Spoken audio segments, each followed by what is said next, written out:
Guys welcome back to my channel polytechnic सफ़र में आपका स्वागत है। तो आज आपके लिए लेकर आया हूँ मोस्ट इंपॉर्टेंट क्वेश्चन जो आपके पॉलिटेक्निक एंट्रेंस एग्जाम में पूछा जाता है। और मैं उससे पहले मैं आपको एक नोटिफिकेशन दे दूँ कि मैं भी अपना जो 2023 में पेपर दिया था, जीकअप का 2023 में पेपर दिया था और मेरा रैंक 18 आया था। कितना आया था? मेरा रैंक 18 आया था और मुझे यूपी का सबसे टॉप कॉलेज मिला है। क्या? यूपी का सबसे टॉप कॉलेज मिला है जो कि जीपीएल, क्या जीपीएल का मतलब गवर्नमेंट पॉलिटेक्निक लखनऊ का कॉलेज मिला है। आप लोग क्रोम ब्राउज़र पर जाकर सर्च भी कर सकते हैं कि यूपी का सबसे टॉप कॉलेज कौन सा है, तो आपको यही दिखाई पड़ेगा। क्या? यूपी का सबसे टॉप नंबर 1 कॉलेज कौन सा है? तो जीपीएल आपको दिखाई पड़ेगा, गवर्नमेंट पॉलिटेक्निक लखनऊ। तो अगर आप भी टॉप के कॉलेजों में पढ़ना चाहते हैं, और मैं अपने ही नोट्स से पढ़ कर गया था और सेम टू क्वेश्चन आ गया था, जैसे कि मैं अपने नोट्स में जो क्वेश्चन लिखा था वही क्वेश्चन आ गया था और वही मैं आपको सॉल्यूशन यहाँ पर कराने आया हूँ। बहुत सारे वीडियोस में मैं आपको बहुत सारे क्वेश्चन सॉल्यूशन करा दिया हूँ, और आप लोग अगर उस वीडियो को नहीं देखे हैं तो जाकर अभी हमारे चैनल पर देख लीजिए। और उससे पहले मैं आपको बता दूँ कि वीडियो शुरू करने से पहले मैं आपको बता दूँ कि अगर अभी तक हमारे चैनल को सब्सक्राइब नहीं किए हैं तो सब्सक्राइब कर लीजिए, और बेल आइकन आल पर नहीं दबाए हैं तो बेल आइकन आल पर दबा लीजिए, और अपने दोस्तों तक अभी तक इस वीडियो को शेयर नहीं किए हैं तो शेयर कर दीजिए, ताकि वो भी आपके साथ गवर्नमेंट पॉलिटेक्निक लें। और आप अगर टॉप के कॉलेज में जाना चाहते हैं तो वीडियो को अंत तक देखिएगा। तो यहाँ पर मैं आपका ज़्यादा समय नहीं बर्बाद करना चाहता हूँ, मैं आपको पहले नंबर क्वेश्चन से कराने वाला हूँ। तो पहले नंबर क्वेश्चन यहाँ पर आपको देखने को मिलेगा, क्योंकि मैंने जो 21 नंबर क्वेश्चन लाया हूँ, मैं एक वीडियो में आपको 20 नंबर क्वेश्चन तक करा दिया हूं, तो आपको यहां पर 21 नंबर क्वेश्चन से लेकर आया हूं। तो यहां पर 21 नंबर क्वेश्चन क्या कह रहा है? 21 नंबर क्वेश्चन कह रहा है कि जो असमान वेग में वस्तु समान समय अंतराल पर, असमान वेग में वस्तु समान समय अंतराल पर क्या करेगा? तो मैं आपको बता दूं, असमान वेग में, असमान अगर उसका वेग असमान है तो वो समान समय अंतराल पर वो कम दूरी तय करेगा, मतलब दूरी वो समान नहीं तय करेगा, मतलब उसकी जो दूरी होगा वो समान नहीं तय करेगा। मान लिया पहले वेग कितना था? 20 मीटर पर सेकंड, मतलब 20 मीटर पर सेकंड, एक सेकंड में 20 मीटर जाता था, और अब उसका वेग हो गया 10 मीटर पर सेकंड, तो अब वो एक सेकंड में 10 मीटर जाता है, मतलब उसकी दूरी समान नहीं है। उसका जब वेग बदलता है तो उसकी दूरी समान नहीं रहती है, तो उसकी दूरी क्या? समान नहीं रहती है। तो इसका राइट आंसर क्या हो जाएगा? सी ऑप्शन इसका राइट आंसर हो जाएगा। और ये मोस्ट इंपॉर्टेंट क्वेश्चन है, 2023-21 में पूछा गया है और आपके लिए बहुत बहुत मोस्ट इंपॉर्टेंट क्वेश्चन है। तो मैं आगे बढ़ रहा हूं और क्वेश्चन मैं आपके लिए कराने वाला हूं। अब यहां पर आपको 22 नंबर क्वेश्चन देखने को मिलेगा। 22 नंबर क्वेश्चन क्या कह रहा है? 22 नंबर क्वेश्चन कुछ है नहीं, सिंपल सा एक क्वेश्चन है जो कि आपको देखने को मिल रहा होगा। यहाँ पर आप देख सकते हैं, कह रहा है कि औसत चाल को किस तरह से परिभाषित करते हैं। जो औसत चाल होता है उसे किस तरह से परिभाषित करते हैं। तो आप लोग अगर फार्मूले जानते हैं इसका, औसत चाल का फार्मूला क्या होता है? कुल दूरी, मतलब वो कुल दूरी तय, कितना कुल दूरी तय किया, क्या? कुल दूरी बटा कुल समय, लगने वाला कुल समय, कुल दूरी बटा लगने वाला कुल समय, तो कुल समय, ये आपका क्या होता है? फार्मूला होता है औसत चाल बराबर।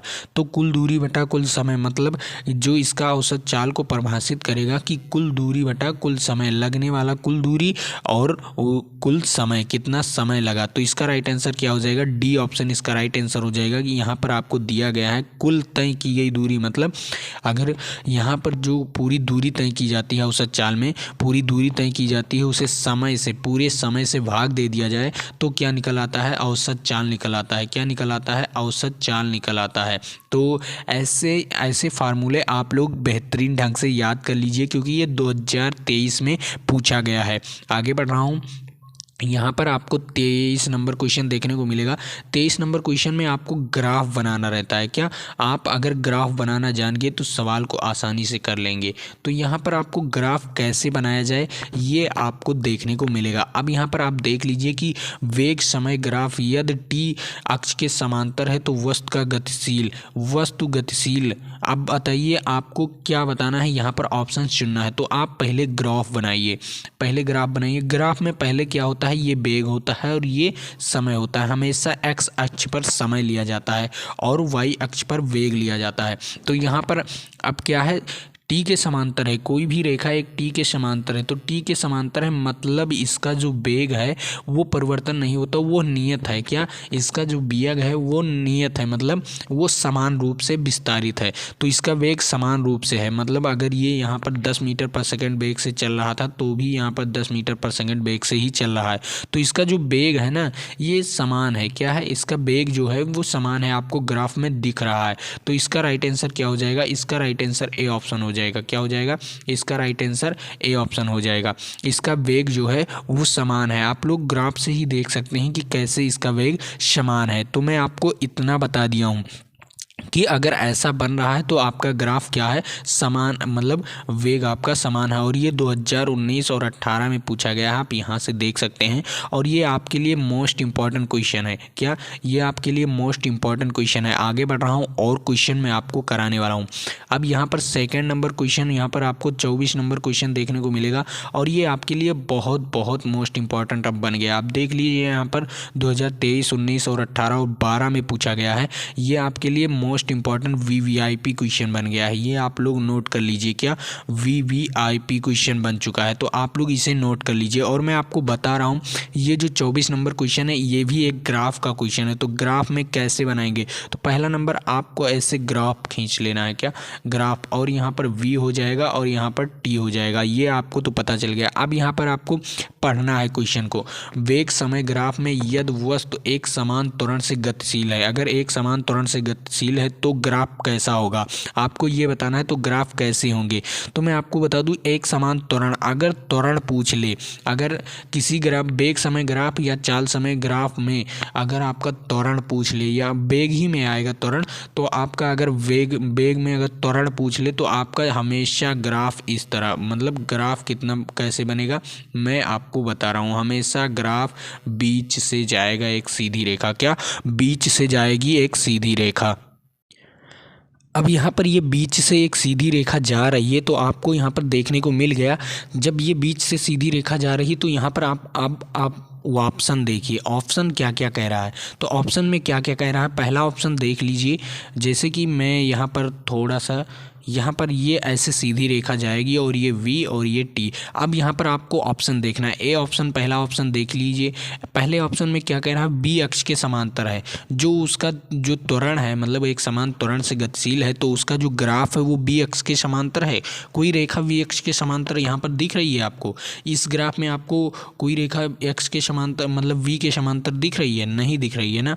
तो V के समांतर जब नहीं दिख रही है तो ये ऑप्शन गलत है। अब आपको यहाँ पर B ऑप्शन देखना, एक सीधी रेखा जो कि B अक्ष और T अक्ष के समांतर नहीं है, हाँ ये आपका सही हो सकता है।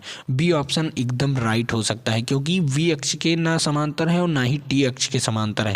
तो आपका ये क्या हो गया, V ऑप्शन इसका राइट आंसर हो जाएगा। क्या, इसका राइट आंसर V ऑप्शन हो जाएगा। तो ऐसे क्वेश्चन आपके लिए बहुत बहुत लाभदायक हो जाते हैं, आपके एग्जाम के लिए बहुत बहुत लाभदायक हो जाते हैं। और ये आप लोग नोट कर लीजिए, क्योंकि ये आपके लिए मोस्ट इंपॉर्टेंट क्वेश्चन है, वीवीआईपी क्वेश्चन है। क्या, वीवीआईपी क्वेश्चन मतलब वेरी वेरी इंपॉर्टेंट क्वेश्चन है आपके exam of point of view से। तो आप लोग अच्छी तरीके से ऐसे पढ़िए, जो मैं आपको बता रहा हूँ ये बहुत बहुत इंपॉर्टेंट क्वेश्चन है आपके लिए। तो आगे बढ़ रहा हूँ और क्वेश्चन में आपके लिए यहाँ पर आपको देखने को मिलेगा 25 नंबर क्वेश्चन। 25 नंबर क्वेश्चन देखने को कैसे मिलेगा, अब यहाँ पर आप देख लीजिए, जो 25 नंबर क्वेश्चन है इसमें क्या कह रहा है, यदि समान समय अंतराल पर वस्तु का वेग समान परिवर्तन करता है। अगर समान समय अंतराल पर वस्तु का वेग समान समय मतलब समान परिवर्तन, वेग में समान परिवर्तन करता है तो क्या हो जाएगा। तो वेग में आपको क्या देखने को मिलेगा, वेग में आपका समान समय अंतराल पर समान वेग परिवर्तित करता है। अगर वेग में परिवर्तन की दर क्या हो जाएगा, वेग में परिवर्तन की दर क्या कहलाता है, त्वरण कहलाता है। क्या कहलाता है, त्वरण कहलाता है। तो यहाँ पर आपको देखने को मिलेगा कि वस्तु में समान त्वरण के साथ गतिशील है। अगर समान वेग है तो समान त्वरण के साथ गतिशील है। तो यहाँ पर ये क्या हो जाएगा, यहाँ पर ए ऑप्शन इसका राइट आंसर हो जाएगा। क्या हो जाएगा, इसका राइट आंसर ए ऑप्शन हो जाएगा। तो आप लोग इन क्वेश्चनों को देखिए, और ये आपके लिए मोस्ट इंपॉर्टेंट क्वेश्चन है, क्योंकि ये 2023 में पूछा गया है। तो आपके ऐसे ही रिलेटेड क्वेश्चन पूछे जाते हैं, तो आप लोग इसे नोट कर लीजिए, अपने कॉपी में नोट कर लीजिए या अपने दिमाग में नोट कर लीजिए, और अच्छी तरीके से अपना पूरा पढ़ाई शुरू कर दीजिए, क्योंकि अभी आपके लिए बहुत सही समय है। आप लोग अगर अच्छी तरीके से तैयारी कर लेंगे तो आपको गवर्नमेंट कॉलेज मिल जाएगा और आपको टॉप के 10 कॉलेजों में मिलेगा। अगर आप लोग अच्छी तरीके से अभी भी तैयारी कर लेते हैं तो आपको टॉप के 10 कॉलेजों के अंदर ही कॉलेज मिल जाएगा। और मैं जो कंटेंट दे रहा हूँ वो आपको सबसे नंबर 1 पॉलिटेक्निक के लिए कंटेंट दे रहा हूँ, तो आपके लिए बहुत बहुत लाभदायक हो जाएगा। क्योंकि मैं जब नंबर 1 पॉलिटेक्निक में पढ़कर अपना ही नोट्स पढ़कर गया था, तो आप लोग अगर मैं जो कंटेंट दे रहा हूँ और मैं आपको समझा भी रहा हूँ, तो आप कैसे नहीं जा सकते नंबर 1 पॉलिटेक्निक में। और आइए साथ में ही रहते हैं, तो आप लोग बेहतरीन ढंग से पढ़िए, इन क्वेश्चनों को बेहतरीन ढंग से पढ़िए। आगे बढ़ रहा हूँ, और भी क्वेश्चन मैं आपके लिए लेकर आया हूँ। अब यहाँ पर 26 नंबर क्वेश्चन क्या कह रहा है? 26 नंबर क्वेश्चन कुछ कह नहीं रहा है, ये भी एक ग्राफ का क्वेश्चन है। क्या ये भी एक ग्राफ का क्वेश्चन है? तो ये ग्राफ में क्या कह रहा है?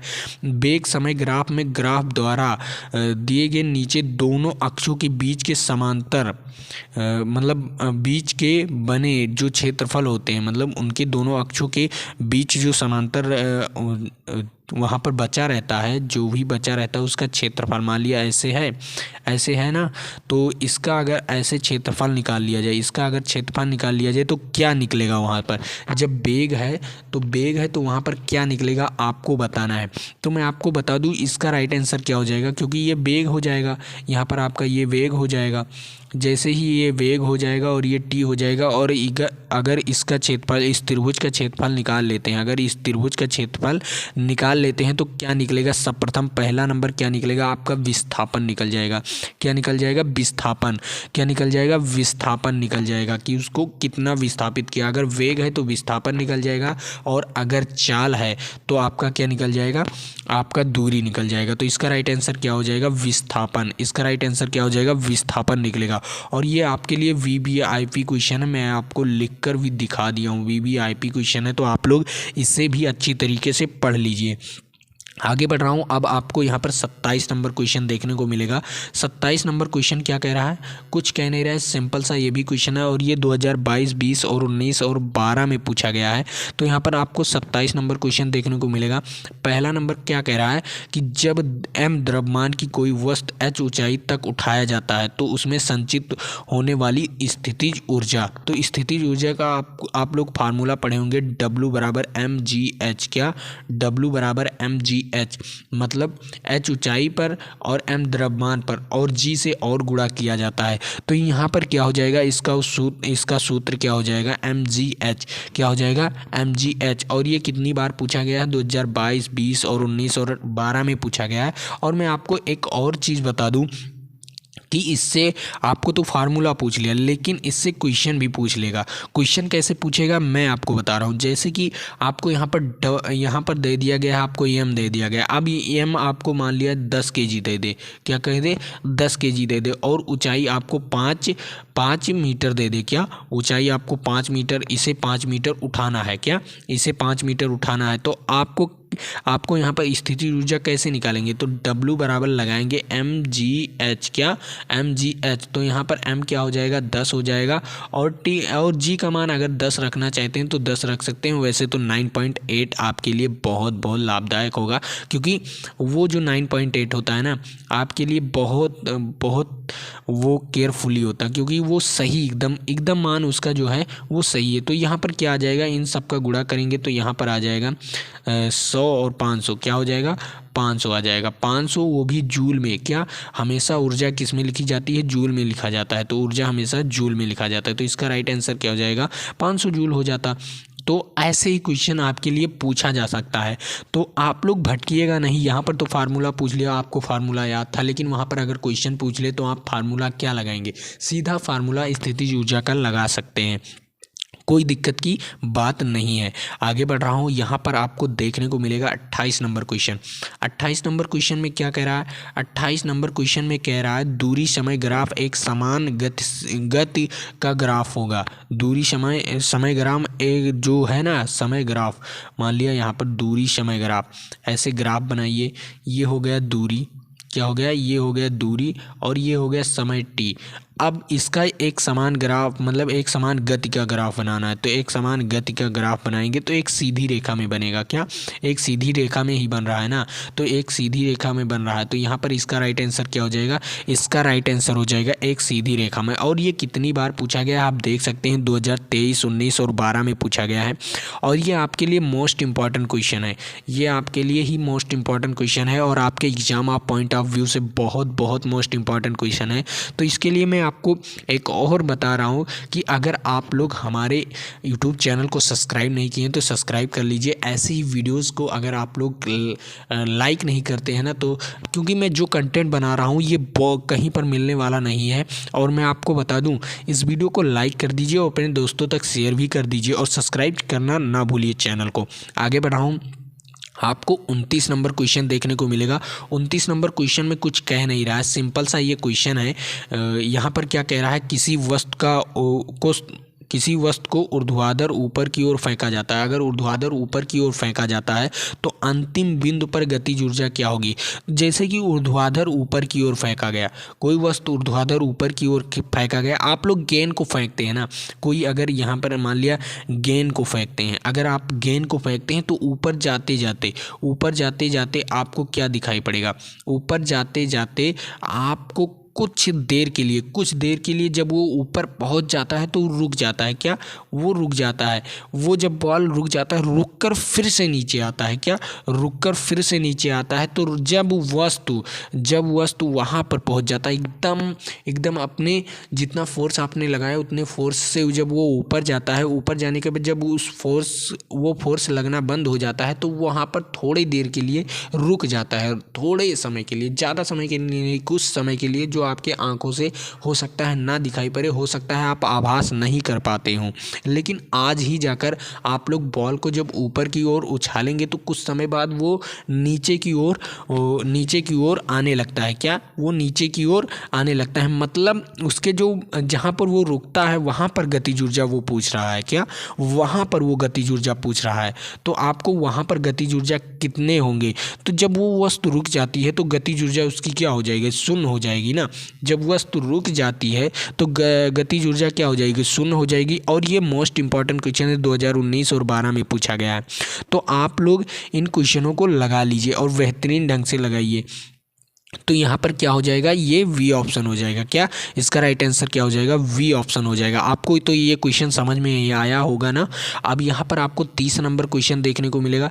30 नंबर क्वेश्चन क्या कह रहा है, अगर किसी वस्तु को शून्य वेग से नीचे की ओर गिराया जाता है, अगर शून्य वेग से नीचे की ओर गिराया जाता है तो t समय में कितनी दूरी तय करेगा। तो मैं आपको बता दूं t समय में वो कितनी दूरी तय करेगा ये आपको बताना है। तो यहाँ पर उसका राइट आंसर क्या हो जाएगा, आपको दूरी का फार्मूला लगाना है। सिंपली दूरी का फार्मूला क्या होता है, सिंपली दूरी का फार्मूला होता है s बराबर ut plus half gt square. क्या होता है, gt स्क्वायर। लेकिन वहाँ पर क्या कह दिया है, यहाँ पर आपको देख लीजिए कि जो वेग है ना, वेग है वो शून्य हो जाता है। तो वेग यहाँ पर क्या है, u है। तो u को अगर शून्य कर दिया जाए तो ये तो पोर्शन शून्य हो जाएगा ना, गुणा करेंगे 0 से तो 0 ही आ जाएगा, तो उससे कोई मतलब नहीं। अब यहाँ पर हाफ क्या हो जाएगा, gt स्क्वायर। क्या हो जाता है, s बराबर हाफ gt स्क्वायर। तो इसका राइट आंसर क्या हो जाएगा, s बराबर हाफ gt स्क्वायर। तो यहाँ पर आपको देखने को मिलेगा वी ऑप्शन आपको देखने को मिलेगा। तो इसका राइट आंसर क्या हो जाएगा, वी ऑप्शन हो जाएगा। और आप लोग फार्मूले याद कर लीजिए क्योंकि आपके लिए मोस्ट इंपॉर्टेंट फार्मूले हैं। अब ये 2022, 22, 21 और 20 में पूछा गया है। तो इन क्वेश्चनों को याद कर लीजिए और फार्मूले भी याद कर लीजिए। तो आगे बढ़ रहा हूँ, ये क्वेश्चन आसानी से आपको समझ में आया होगा। अब यहाँ पर आपको देखने को मिलेगा, यहाँ पर आपको 31 नंबर क्वेश्चन देखने को मिलेगा। 31 नंबर क्वेश्चन क्या कह रहा है, 31 नंबर क्वेश्चन आपको कुछ कह नहीं रहा, सिंपल सा ये क्वेश्चन है। अगर किसी वस्तु को शून्य वेग से नीचे की ओर गिराया जाता है तो वो t समय बाद उसका वेग कितना होगा। तो t समय बाद उसका वेग कितना होगा ये मैं आपको बता रहा हूँ। तो t समय बाद मैं आपको बता रहा हूँ कि उसका वेग कितना होगा।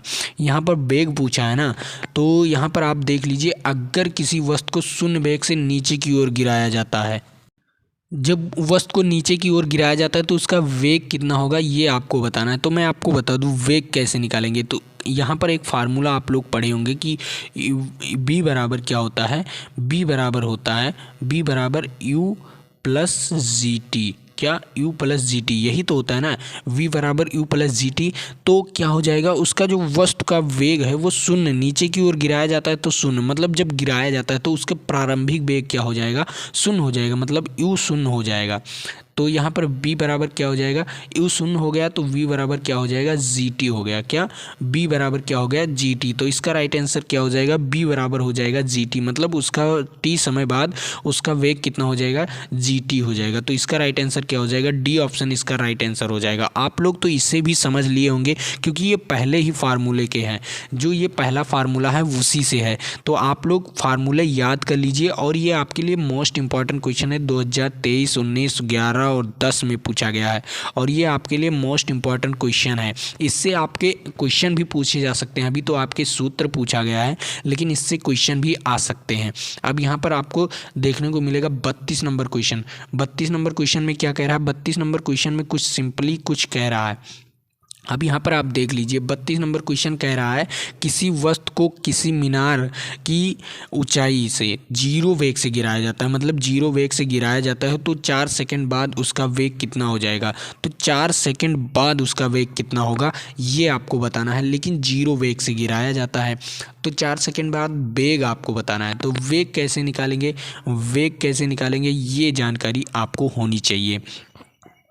तो आप लोग वेग कैसे निकालेंगे, वेग का फार्मूला क्या होता है, पहला नंबर आपको v बराबर u प्लस जी टी हो जाएगा। क्या, u प्लस जी टी, मतलब अब यहाँ पर आ गया आपका, क्या आ गया यहाँ पर b और कितने शून्य वेग से गिराया जाता है, तो शून्य वेग से गिराया जाता है तो u बराबर क्या हो जाएगा शून्य, और g का मान होता है 9.8 और t का मान आपको दिया गया है 4, क्या 4 दिया गया है। तो यहाँ पर क्या हो जाएगा 9.8 इंटू 4, ये आपका राइट आंसर हो जाएगा, मतलब v वाला ऑप्शन आपका राइट आंसर हो जाएगा। ये सिंपल सा फार्मूला है, अगर आप लोग ध्यान से क्वेश्चन को पढ़ेंगे ना तो आसानी से लगा सकते हैं, वहाँ पर ज़्यादा समय नहीं लगेगा और सारे क्वेश्चंस आपके कठिन नहीं होते। आपको जो ना वहाँ पर समय इसलिए कम दिया जा रहा है कि आप लोग जल्द से जल्द लगाएं और ज़्यादा बड़ा क्वेश्चन नहीं देता, वहाँ पर छोटे छोटे क्वेश्चन देते हैं जो कि आपको बझाने वाले क्वेश्चन होते हैं। आप अगर क्वेश्चन ध्यान से पढ़ लेंगे और ध्यान से अगर आपको समझ में आ जाएगा तो आप लोग क्वेश्चन को लगा सकते हैं। तो इसका राइट आंसर क्या हो जाएगा, इसका राइट आंसर वी ऑप्शन हो जाएगा। आगे बढ़ रहा हूँ, अगर आपको ये क्वेश्चन समझ में आया है तो आप लोग वीडियो को ज़रूर लाइक कर दीजिए। अब यहाँ पर आपको देखने को मिलेगा 33 नंबर क्वेश्चन। 33 नंबर क्वेश्चन में क्या कह रहा है, संतुलित बल वस्तु में, जो संतुलित बल होते हैं वो वस्तु में क्या करते हैं, ये 2023, 19 और 12 में पूछा गया है। तो जो संतुलित बल होते हैं ना वो वस्तु में गति उत्पन्न करते हैं, नहीं, और जो संतुलित बल होते हैं वो वस्तु में गति नहीं उत्पन्न करते। मतलब यहाँ पर आपका जो पहला वाला ऑप्शन है वो गलत है। तो यहाँ पर आपको देखने को मिलेगा जो दूसरा वाला ऑप्शन है, जो वी वाला ऑप्शन है, यहाँ पर वो गति उत्पन्न नहीं करते। मतलब संतुलित बल क्या हुआ, संतुलित बल ये आपका क्या हो गया, एक ये हो गया बॉक्स, अगर इस बॉक्स पर 10 न्यूटन का बल लगाएंगे, इस तरफ से 10 न्यूटन का बल और अगर इस तरफ से 10 न्यूटन का बल लगाएंगे तो ये संतुलित बल हो जाएगा। तो ये आगे पीछे होगा, जो ये बल है, ये जो बॉक्स है ये आगे पीछे होगा नहीं ना। जब दोनों तरफ से उतना ही बल लगाया जाता है तो ये आगे पीछे थोड़ी होगा, मतलब उसमें गति उत्पन्न नहीं होगा। तो इसका राइट आंसर क्या हो जाएगा, वी वाला ऑप्शन इसका राइट आंसर हो जाएगा। क्या वाला, बी वाला ऑप्शन इसका राइट आंसर हो जाएगा। आगे बढ़ रहा हूँ, यहाँ पर आपको और क्वेश्चन देखने को मिलेगा। अब यहाँ पर आपको 34 नंबर क्वेश्चन देखने को मिल रहा है। 34 नंबर क्वेश्चन क्या कह रहा है, 34 नंबर सिंपल सा क्वेश्चन है। यहाँ पर कह रहा है दीवार पर धक्का लगाना किस प्रकार के बल का उदाहरण है। तो दीवार पर मान लिया कोई ऐसे दीवार है, कोई ऐसे दीवार है, आप लोग धक्का लगा रहे हैं, ये दीवार है, मान लिया दीवार पर धक्का लगा रहे हैं, खूब बल लगा रहे हैं, मान लिया अपने से खूब बल लगा रहे हैं, मतलब 10 न्यूटन का बल लगा रहे हैं, कितने 10 न्यूटन का बल लगा रहे हैं और दीवार हिल नहीं रही है। दीवार अगर हिल नहीं रही है तो उसका भी कोई वो होगा ना, अगर दीवार नहीं हिल रही है तो संतुलित बल हो जाएगा ना, क्योंकि उसमें गति है ही नहीं। जब वस्तु में गति है ही नहीं तो वो संतुलित बल हो जाएगा। सिंपल सा फार्मूला है, वो संतुलित बल हो जाएगा। तो इसका राइट आंसर क्या हो जाएगा, संतुलित बल। और ये कितनी बार पूछा गया है, ये 2023, 22, 21 और 12, ये आपके लिए मोस्ट इंपॉर्टेंट क्वेश्चन है, आपसे पूछ सकता है ये। और आपके लिए बहुत बहुत मोस्ट इंपॉर्टेंट क्वेश्चन है। तो इसका राइट आंसर क्या हो जाएगा? संतुलित बल हो जाएगा। क्या हो जाएगा? संतुलित बल हो जाएगा। तो इसका राइट आंसर संतुलित बल। आगे बढ़ रहा हूँ, यहाँ पर आपको 35 नंबर क्वेश्चन देखने को मिलेगा। 35 नंबर क्वेश्चन में भी कुछ संतुलित बल के भी बारे में पूछा गया है या असंतुलित बल के बारे में पूछा गया है। अब यहाँ पर आप देख सकते हैं, कह रहा है कि एक व्यक्ति साइकिल को धक्का लगाकर ले जा रहा है। धक्का लगाकर ले जा रहा है मतलब वो गतिमान है, वो जो साइकिल है वो गतिमान है। तो वस्तु द्वारा साइकिल पर लगाया गया बल, तो वस्तु द्वारा साइकिल पर लगाया गया बल या व्यक्ति द्वारा साइकिल पर लगाया गया बल क्या हो जाएगा? क्या हो जाएगा? वो जब अगर वस्तु गतिमान है, अगर वस्तु गतिमान है तो मतलब वो असंतुलित बल है। क्या? असंतुलित बल है। अगर वो वस्तु गतिमान है, मान लिया कोई बॉक्स था, मान लिया ऐसे कोई बॉक्स था, इधर से मैं 5 न्यूटन का बल लगाया और इधर से मैं 10 न्यूटन का बल लगा दिया, तो बताओ किस तरफ ये आगे जाएगा? ये आगे की ओर जाएगा ना, इस तरफ ये जाएगा ना, तो ये असंतुलित बल हो जाता है। उसी प्रकार साइकिल का नियम भी लग रहा है यहाँ पर। तो इसका राइट आंसर क्या हो जाएगा? बी वाला ऑप्शन इसका राइट आंसर हो जाएगा। ये बी वाला ऑप्शन इसका राइट आंसर हो जाएगा। आगे बढ़ रहा हूँ, यहाँ पर आपको देखने को मिलेगा 36 नंबर क्वेश्चन। 36 नंबर क्वेश्चन क्या कह रहा है? किसी वस्तु का वेग और द्रव्यमान के गुणा को हम क्या कहते हैं? अगर वस्तु के वेग और द्रव्यमान के गुणा मतलब द्रव्यमान एम बी को हम क्या कहते हैं? एम बी को हम P बराबर एम बी लिख सकते हैं ना। P बराबर एम बी मतलब ये संवेग हो जाएगा। क्या हो जाएगा? संवेग बराबर क्या हो जाता है? संवेग बराबर एम बी हो जाता है ना। संवेग बराबर एम बी। तो इसका राइट आंसर क्या हो जाएगा? संवेग बराबर एम बी। तो यहाँ पर आप डी वाला ऑप्शन इसका राइट आंसर हो जाएगा, संवेग हो जाएगा। आगे बढ़ रहा हूँ, यहाँ पर आपको देखने को मिलेगा 37 नंबर क्वेश्चन। 37 नंबर क्वेश्चन में क्या कह रहा है? संवेग की SI मात्रक क्या होगा? तो संवेग क्या होता है? M we. तो एम क्या है? द्रव्यमान। एम क्या है? द्रव्यमान। तो इसे केजी में लिखते हैं। क्या? केजी में लिखते हैं। तो एम को केजी में लिखते हैं और वेग को क्या लिखते हैं? मीटर पर सेकेंड। क्या? वेग को मीटर पर सेकंड में लिखते हैं, मतलब इसका डी वाला ऑप्शन राइट होगा। क्या? इसका डी वाला ऑप्शन राइट होगा। ऐसे ही क्वेश्चन आप लोग बेहतरीन ढंग से लगाइए। और ये कितनी बार पूछा गया है? 2023 में पूछा गया है। ऐसे ही क्वेश्चन आप लोग अगर बेहतरीन ढंग से लगाते हैं ना, तो आपको कोई दिक्कत होने वाला नहीं है। आगे बढ़ रहा हूँ, यहाँ पर आपको 38 नंबर क्वेश्चन देखने को मिलेगा। 38 नंबर क्वेश्चन क्या कह रहा है? बल का वह मात्रा जो कि 1 kg वस्तु पर इतना मीटर पर सेकेंड के वेग का त्वरण लगाता है। क्या? प्रति सेकंड स्क्वायर वेग का त्वरण लगाता है। तो आपको बल ज्ञात करना है, यहाँ पर बल ज्ञात करना है। तो बल बराबर क्या होता है? एम में। क्या होता है? एफ बराबर होता है एम में। और एम क्या है? 1 और ए क्या है? ए क्या है? 1। तो यहाँ पर क्या हो जाएगा? 1 न्यूटन का बल हो जाएगा। यहाँ पर क्या हो जाएगा? 1 न्यूटन का बल हो जाएगा। ऐसे कई क्वेश्चन आपको गुणा में पूछ सकते हैं। मतलब यहाँ पर द्रव्यमान कुछ दूसरा दे दे, त्वरण कुछ दूसरा दे दे, तो आपका ये पूछ सकता है। तो यहाँ पर क्या हो जाएगा? सी वाला ऑप्शन इसका राइट आंसर हो जाएगा कि जो बल होगा वो 1 न्यूटन होगा। क्या? बल होगा वो 1 न्यूटन होगा। आगे बढ़ रहा हूँ, यहाँ पर आपको देखने को मिलेगा 39 नंबर क्वेश्चन। 39 नंबर क्वेश्चन कह रहा है 1 kg वस्तु का भार कितना होगा? 1 kg वस्तु का भार कितना होगा? और ये मोस्ट इंपॉर्टेंट क्वेश्चन है आपके लिए। क्या? ये मोस्ट इंपॉर्टेंट क्वेश्चन है आपके लिए। तो 1 kg वस्तु का भार कितना होगा? तो भार बराबर क्या होता है? mg। क्या होता है? भार बराबर mg। तो 1 kg हो गया और g का मान होगा 9.8। क्या? g का मान होगा 9.8। तो कितना आ जाएगा? 9.8 न्यूटन। जो भार होगा वो 9.8 न्यूटन में आएगा। क्या? भार हमेशा न्यूटन में आता है। तो इसका राइट आंसर क्या होगा? भार हमेशा न्यूटन में आता है। तो यहाँ पर इसका राइट आंसर हो गया 9.8। क्या हो गया? 9.8, वो भी न्यूटन में। तो सी वाला ऑप्शन इसका राइट आंसर हो जाएगा। आगे बढ़ रहा हूँ, यहाँ पर आपको देखने को मिलेगा 40 नंबर क्वेश्चन। और 40 नंबर क्वेश्चन आज के लिए अब ये लास्ट क्वेश्चन है। क्या? अब ये लास्ट क्वेश्चन है। तो यहाँ पर आपको देखने को मिल रहा है कि प्रणोद जो है वो क्या है? जो प्रणोद है वो क्या है? तो मैं आपको बता दूँ, प्रणोद है वो संवेग संवेग में परिवर्तन करता है। क्या प्रणोद जो रहता है वो संवेग में परिवर्तन करता है, तो इसका राइट आंसर ए वाला ऑप्शन हो जाएगा। और ये 2023, 19 और 12 में पूछा गया है और ये आपके लिए मोस्ट इंपॉर्टेंट क्वेश्चन है। तो ये आपको सिंपली सा क्वेश्चन समझ में आया होगा, जितना मैं क्वेश्चन कराया हूँ इतना तो आपको समझ में आया होगा। और मैं आपको बता दूं ना कि अगर अभी तक हमारे चैनल को सब्सक्राइब नहीं किए हैं तो चैनल को सब्सक्राइब कर लीजिए, और वीडियो को लाइक नहीं किए तो वीडियो को लाइक कर दीजिए और अपने दोस्तों तक इसे शेयर भी कर दीजिए। और मैं आपको बता दूं कि अगर अभी तक हमारे टेलीग्राम ग्रुप को ज्वाइन नहीं किए हैं तो वहाँ पर ज्वाइन कर सकते हैं। कुछ बच्चे कहते हैं कि मैं टेलीग्राम नहीं चलाता, तो हमारा व्हाट्सएप ग्रुप भी ज्वाइन कर लीजिए। नीचे डिस्क्रिप्शन बॉक्स में लिंक दिया हुआ है।